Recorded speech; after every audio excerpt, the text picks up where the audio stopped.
আসসালামু আলাইকুম everyone, welcome back to my channel শখেরা দুনিয়া। আশা করি সবাই ভালো আছেন। আলহামদুলিল্লাহ, আল্লাহর অশেষ রহমতে আমরা ভালো আছি। তো আজকের রেসিপি হলো গাজরের হালুয়া। খুব সহজে গাজরের হালুয়া করে দেখাবো, আর এখানে খুব কোনো ঝামেলা হবে না। আচ্ছা, এই গাজরের হালুয়াটা করার সময় অবশ্যই এই কমলা কালার টাইপের গাজরটাই নেবে, তাহলে সাথে, কারণ এই কমলা কালার গাজরটা একটু বেশি মিষ্টি হয়, তো এটা দিয়ে গাজরের হালুয়া রান্না করলে একটু বেশি স্বাদ লাগে।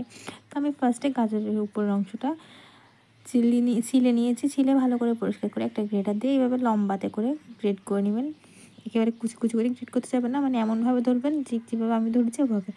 আর আর বলে রাখি, এই অংশটা আমার কাছে শক্ত মনে হয়, আমি কখনোই এই অংশটা গাজর হালুয়া করলে দিই না। মানে উপরের আবরণটাতে ভেতরে যে মোটা অংশটা দেখা যায় ওটা আমি দিই না। এটা সচরাচর গ্রেট করলেই দেখা যায়, কাটার সময় আসলে দেখা গেলেও ওটা খুব একটা বোঝা যায় না।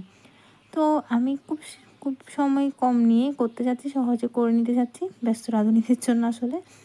তো আমি এখানে প্রেশার কুকার নিয়ে নিয়েছি, আমি গাজরটা প্রেশার কুকারে সেদ্ধ করে নিব। তো আমি ফার্স্টে প্রেশার কুকারে ঘি দিয়ে দিলাম। ঘির মধ্যে গাজরটা ভেজে নিলে ফ্লেভারটা ভালো আসে। তো আমি ঘিটা মিডিয়াম আঁচে চুলা রেখে ঘিটা ভালো করে মেল্ট করে নিব। এরপরে আমি এর মধ্যে যে গাজরটা গ্রেট করে রেখেছি ওটা দিয়ে, এটা আমি দিয়ে একটু সময় নিয়ে চুলাটা মিডিয়ামও না লো, একদম লোও না, মিডিয়াম টু লো এর মাঝামাঝিতে রেখে একটু ভালো করে মিক্স করে নিব। যত ভাজবেন তত দেখবেন একটু একটু পানি চাপতেছে গাজর থেকে। তো ভয় পাওয়ার কোনো কারণ নেই। এই অবস্থায় আপনারা পানিটা ওই আঁচের মধ্যে, চুলার মধ্যে একেবারে শুকিয়ে নেবেন। তো এরপরে আমি আপনাদের দেখার সুবিধার্থে খুব কাছ থেকে দেখাচ্ছি। দেখুন, আমার এখানে কিন্তু গাজরের পানিটা টেনে নিয়েছে। তো এই পর্যায়ে এখানে আমি ঘন গরুর দুধ অ্যাড করব।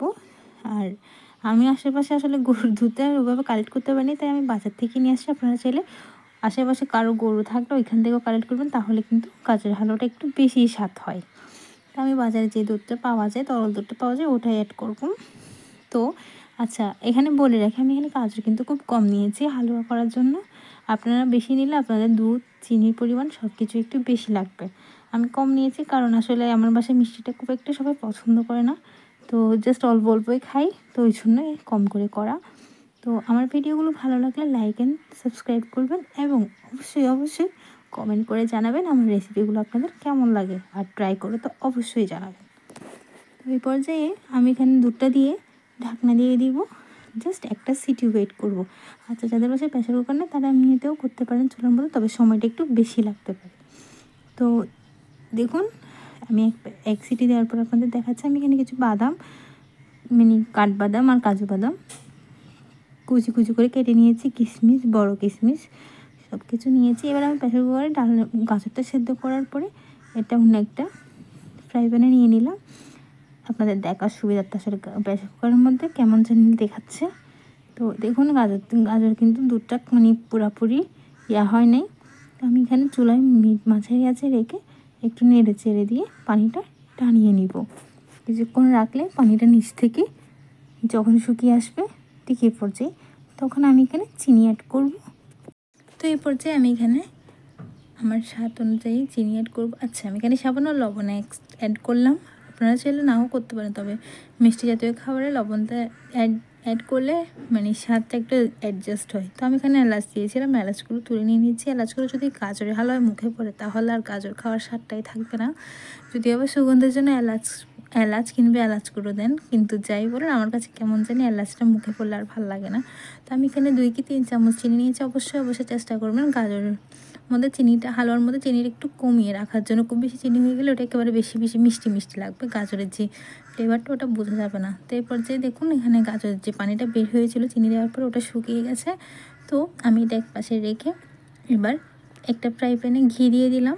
1 চামচ মতো ঘি দিয়ে আমি যে বাদামটা কুচি করে রেখেছি ওটা এবং কিশমিশটা সব কিছুই দিয়ে দিচ্ছি। আমার কাছে এভাবে ভেজে দিলে ঘির মধ্যে, কিশমিশটা চাইলে ভেজে না দিতে পারেন, আপনাদের পছন্দ, কিন্তু আমি ভেজেই দিচ্ছি। আমার কাছে এভাবে ভালো লাগে, গন্ধটা একটা সুঘ্রাণ পাওয়া যায়, ওই জন্যই আসলে করা। আপনারা চাইলে এভাবে ভেজে নিয়ে যখন আপনারা মানে গ্যাসেরকে দিবেন তখন উপর থেকে মিক্স করে দিতে পারেন, কিন্তু আমি এখানে একসাথেই করে দিচ্ছি। আমার কাছে এইভাবে ভালো লাগে, ফ্লেভারটা যত মিক্স করে মানে খাওয়ার সময় একটা ফ্লেভারটা লাগে।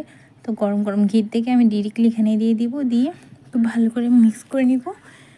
আর একটু চুলার আঁচটা কিন্তু এই পর্যায়ে একেবারে বন্ধ করে দিবেন। আমি কিন্তু দেখুন চুলাটা বন্ধ করে এটা করতেছি, মিক্স করতেছি, কারণ গাজর হালুয়াটা যতটুকু প্রয়োজন হয়ে গেছে। দেখুন আমার হালুয়া কিন্তু আপনারা একদম রেডি হয়ে গেছে। তো আরেকটা বিষয় হলো, এভাবে না দিয়ে আপনারা চাইলে প্লেটে নেওয়ার পরে মানে গাজরের হালুয়াটা নেওয়ার পরে উপর থেকে বাদাম, কিশমিশ, টুটি ফুটি সব কিছু দিতে পারেন। তো আমি এখানে এবার এই পর্যায়গুলো প্লেটে তুলে নিব এবং পরিবেশনের জন্য আমি এখানে কিছু টুটি ফুটি আর অল্প কিছু কিশমিশ দিয়ে পরিবেশন করে নিব। আজকের জন্য এইটুকু। ধন্যবাদ সবাইকে এতক্ষণ আমার সাথে দেখার জন্য। আসসালামু আলাইকুম, আল্লাহ হাফেজ।